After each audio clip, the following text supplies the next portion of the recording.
Hello and welcome back to the GB Fantasy Football channel. In today's video, it's going to be my final thoughts ahead of Game Week 36, where we discuss my latest transfer plans, the most up-to-date team news, and the highest price rising assets as well. If you do enjoy today's video, be sure to hit the subscribe button down below, hit the thumbs up button whilst you're down there as well. And without further ado, let's crack on with the content. First up, as always, in these final thoughts videos, we will be covering the latest team news. For reference, this is being recorded on Wednesday afternoon before Manchester City play Crystal Palace. So, of course, those two teams, specifically Man City Dublin in Game Week 36, we won't have the most up-to-date team news on that front, but we can still get a little bit of info along the way as well. As I said, for reference, this is being recorded on Wednesday afternoon. If you do hear some barking, that is the neighbour's dog next door. They've left it out for some reason during this monsoon-like conditions in Britain, well, in England to be precise. Doesn't feel very summery. And for those of you who are currently gallivanting across the world in places such as Spain and Madrid, I am very, very jealous indeed. Now, first up, the latest team news. Over to Arsenal, of course. Fantastic result at the weekend against West Ham, picking up that 1-0 victory away from home. Moving into this week with a very favourable very favourable single game, I should say, at home to Burnley. Hopefully that is, nothing goes wrong. Ben White, he did pick up an injury in that game against West Ham, was taken off early in the first half, and it has come out with an MCL injury in his knee. It's been ruled out for the remainder of the season, which is a big blow. Currently without Jurriën Timber as well. We'll get onto him in just a little bit, but it does look like Mosquera will have to fill in that right back role. Could also be someone like Declan Rice. We saw that happen at the start of the West Ham game. I think he might have been slightly burned by that one. And will he go back there? Will Zubimendi and Lewis Skelly play in midfield with an Odegaard or an Eze with Declan Rice at right back instead? I don't think that's going to be the case. I think Mosquera will just slot into that right back position until hopefully Timber does return. Calafiori was also taken off at half time, which we was told was an injury. Personally, I don't think it was. It was more for Arteta to save face on that one. He'd already made the mistake of putting Declan Rice at right back because Ben White was injured. I think taking Calafiori off, Skelly out to left back, Declan Rice back into midfield, and Zubimendi onto the pitch was a way to try and fix that. But Mosquera onto the pitch, I should say. But it never really felt like an injury. If you've seen the video at the end of the Arsenal game, Calafiori was sprinting around, and I do think going into this weekend's game, well, on Monday night that is, we will hear a more positive outcome with regards to Calafiori. Moreno and Timber are also racing to get back in time for the Champions League final as well, which is May the 30th for Game Week 38. Hopefully that will be the case. Otherwise, I can see the PSG left winger getting lots and lots of attacking returns in that Champions League final, especially if it's Mosquera in that right back role. Moving over to Aston Villa, of course, they do have the double this game week. Europa League final and Liverpool at home, of course. Onana is still carrying a knock, but he's trying to push for some involvement in the Europa League final. He is a doubt, though, unfortunately. Still, on the Aston Villa front, there's not too many other injury doubts because Kamara is still out until the end of the season due to his injury. Moving over to Chelsea, they've got the double this week of Manchester City and Tottenham. City, of course, being the FA Cup final. That Tottenham fixture, in my eyes, is going to be one hell of a game, especially with Tottenham drawing on Monday night at home to Leeds. Slightly opens the door again for West Ham. With West Ham playing on the Sunday, I think it is. And then Chelsea playing midweek against Tottenham. If West Ham do get a positive result against Newcastle at St James's Park, I can see Chelsea going all out in this fixture. Esteval is out for the season. I don't even think he made the 55-man Brazil squad for the World Cup. That's how much of an injury doubt he has been. I think it was some sort of hamstring injury, picked up a couple of game weeks back now. He's ruled out. Neto and Garnacho are hopefully going to be in the squad for the FA Cup final. We know Garnacho has a lot of history with that FA Cup final. Picked up the winning goal, I believe it was, couple of years ago against Manchester City. Also, Levi Colwill picked up his ACL injury in pre-season, I believe it was. Returned after his long layoff. They are going to be managing his minutes, but I fully expect him to start that FA Cup final. Will he be able to start both games back-to-back in such a short period of time? I very much doubt it, but Levi Colwill will be pushing to get in that England squad for the World Cup now. Moving over to Crystal Palace, not too much on that front. Sosa and Gesson, they won't be in the squad for Crystal Palace against Manchester City tonight, but they are pushing for minutes against Brentford at the weekend, which might mean players such as Tyrick Mitchell and also Ismail Assar might get reduced minutes going forward. And finally, to finish off the latest team news, that would be Manchester City. Of course, we will get more with regards to Crystal Palace and Man City with their team news tonight. Time of recording this, that is on Wednesday night. But for Man City, Kuzanov missed the game at the weekend against Brentford. He did, quote, look better in training and could return against Crystal Palace. Also, Gavardiol and Diaz look like they are in contention for that squad as well. They've been training on the grass. I think Gavardiol's been out since January time, I think it was, December time. I know that they picked up Mark Gay to fill in that void. Diaz, also another injury across the last few game week, but last few months, I should say, on that front. So it's good for Manchester City on that side of things to have both of them players back. Lots of options in centre back. Rodri also trained as well, but they'll see in training whether or not he can participate. It was a massive miss against Everton. That game kind of got away from him, and I think his presence in the middle of the park would have helped him out massively. But for Manchester City in that centre-back role at the minute, you've got Nathan Ake, you've got Mark Gay, you've got Kuzanov, you've got Diaz, you've got Gavardio, you've got lots and lots of options, which is why, well, one of the reasons why I did opt for Nunes. We have been told by Pep Guardiola there is going to be some rotation, whether that be against Palace tonight, or against Chelsea in the cup final, or Bournemouth. Of course, Chelsea and Bournemouth do make up the double in game week 36. So I think any player that does get a rest tonight against Crystal Palace will be more likely to start both games in game week 36. Next up, we've got the highest price rise in assets going into that game week 36 deadline. All of these players are currently in line to rise at least 0.1 in price, most of them 0.2 and 0.3. The players that do still have a fixture on Wednesday evening, I should say, being Manchester City and Crystal Palace. In my opinion, unless any of these players get sent off, they will still rise in value. First up, Leandro Trossard picked himself up a goal against West Ham last weekend.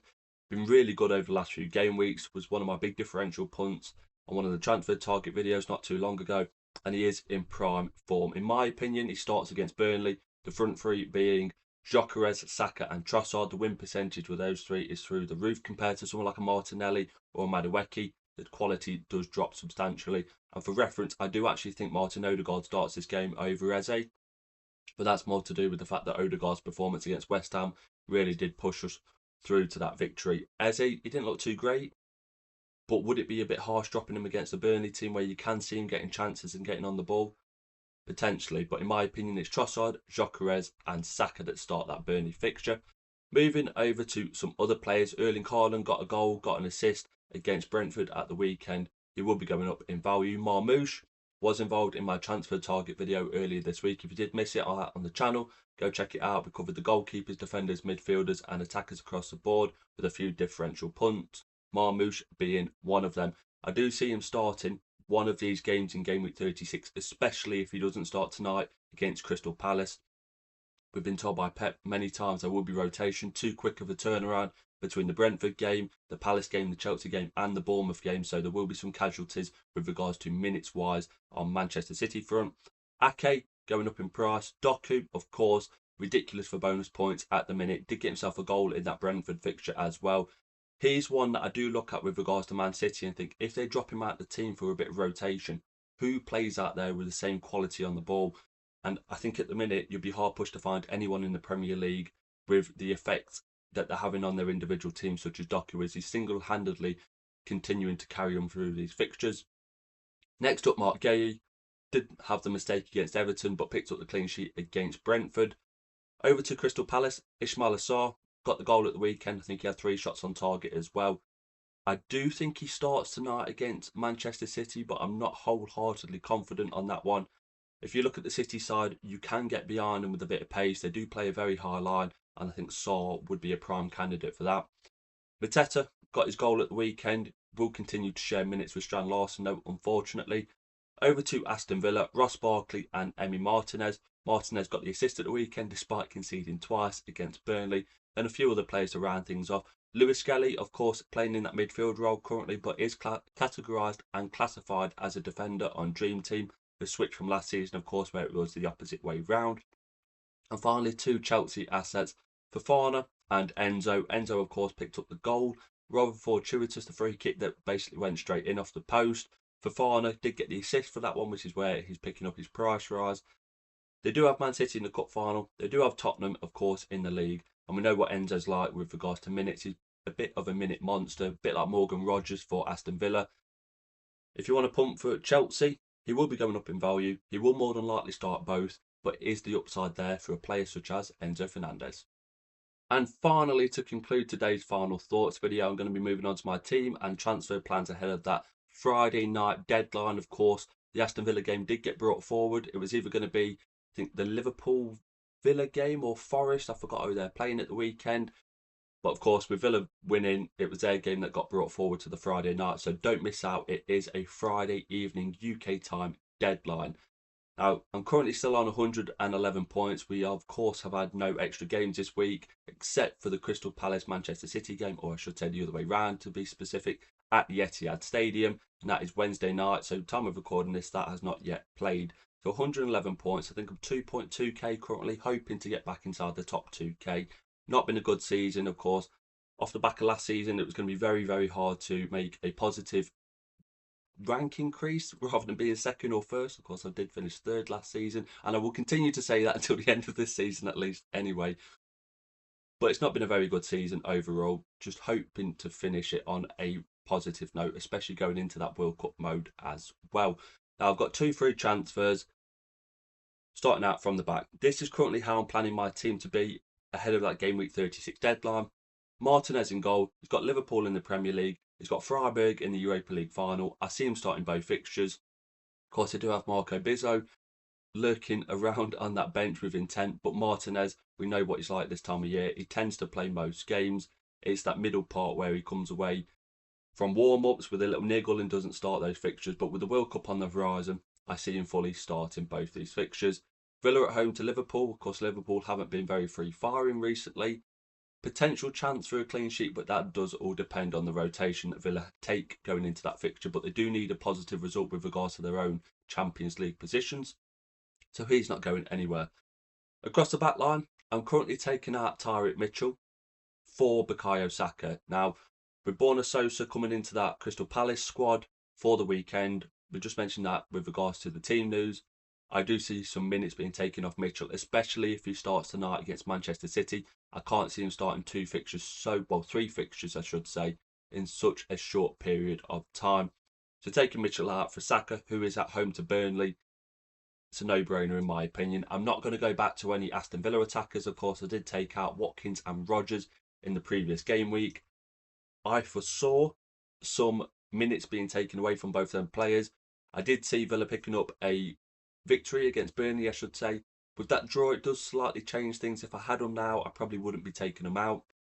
But I'm not going to be bringing them back in to then take them out potentially. Because if they do beat Freiburg, they've got Manchester City away on the final day.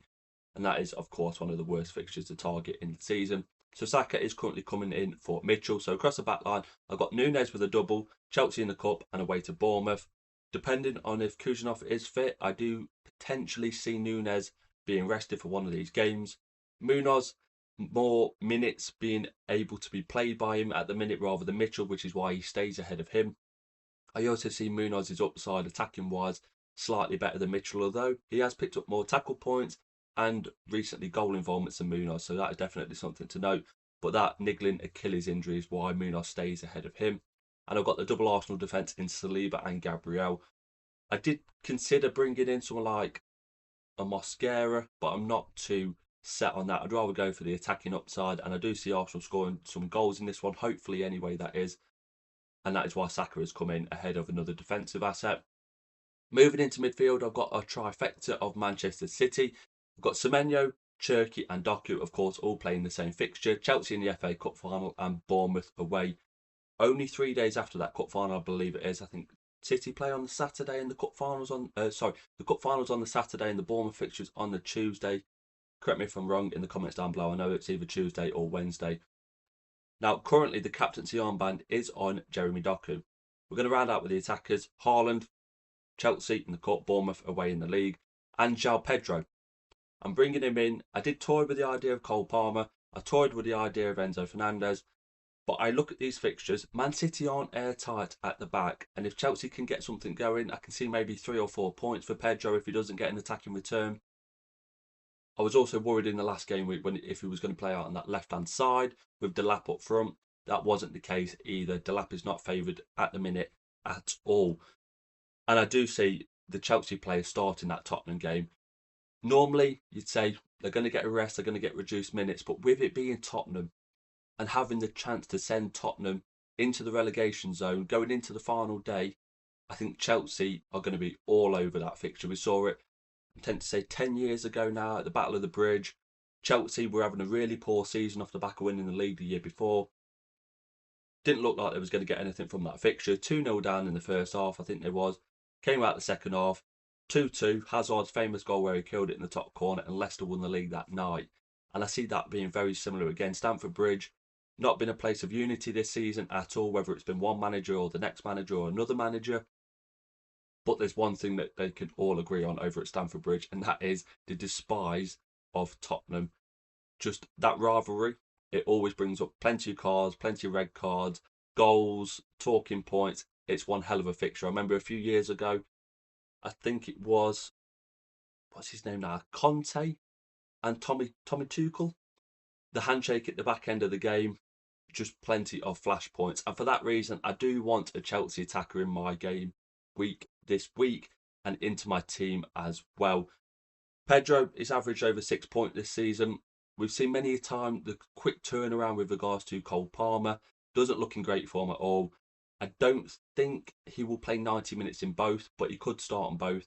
And I do see the upside for Pedro being slightly better than Enzo. So for that reason, Pedro has come into the team for Ismaila Sarr. And they are my two transfers at the minute. Mitchell and Sarr out. Yes, I do have the double in game week 38, the Conference League final, and against Arsenal, but I do see plenty of rotation in that one.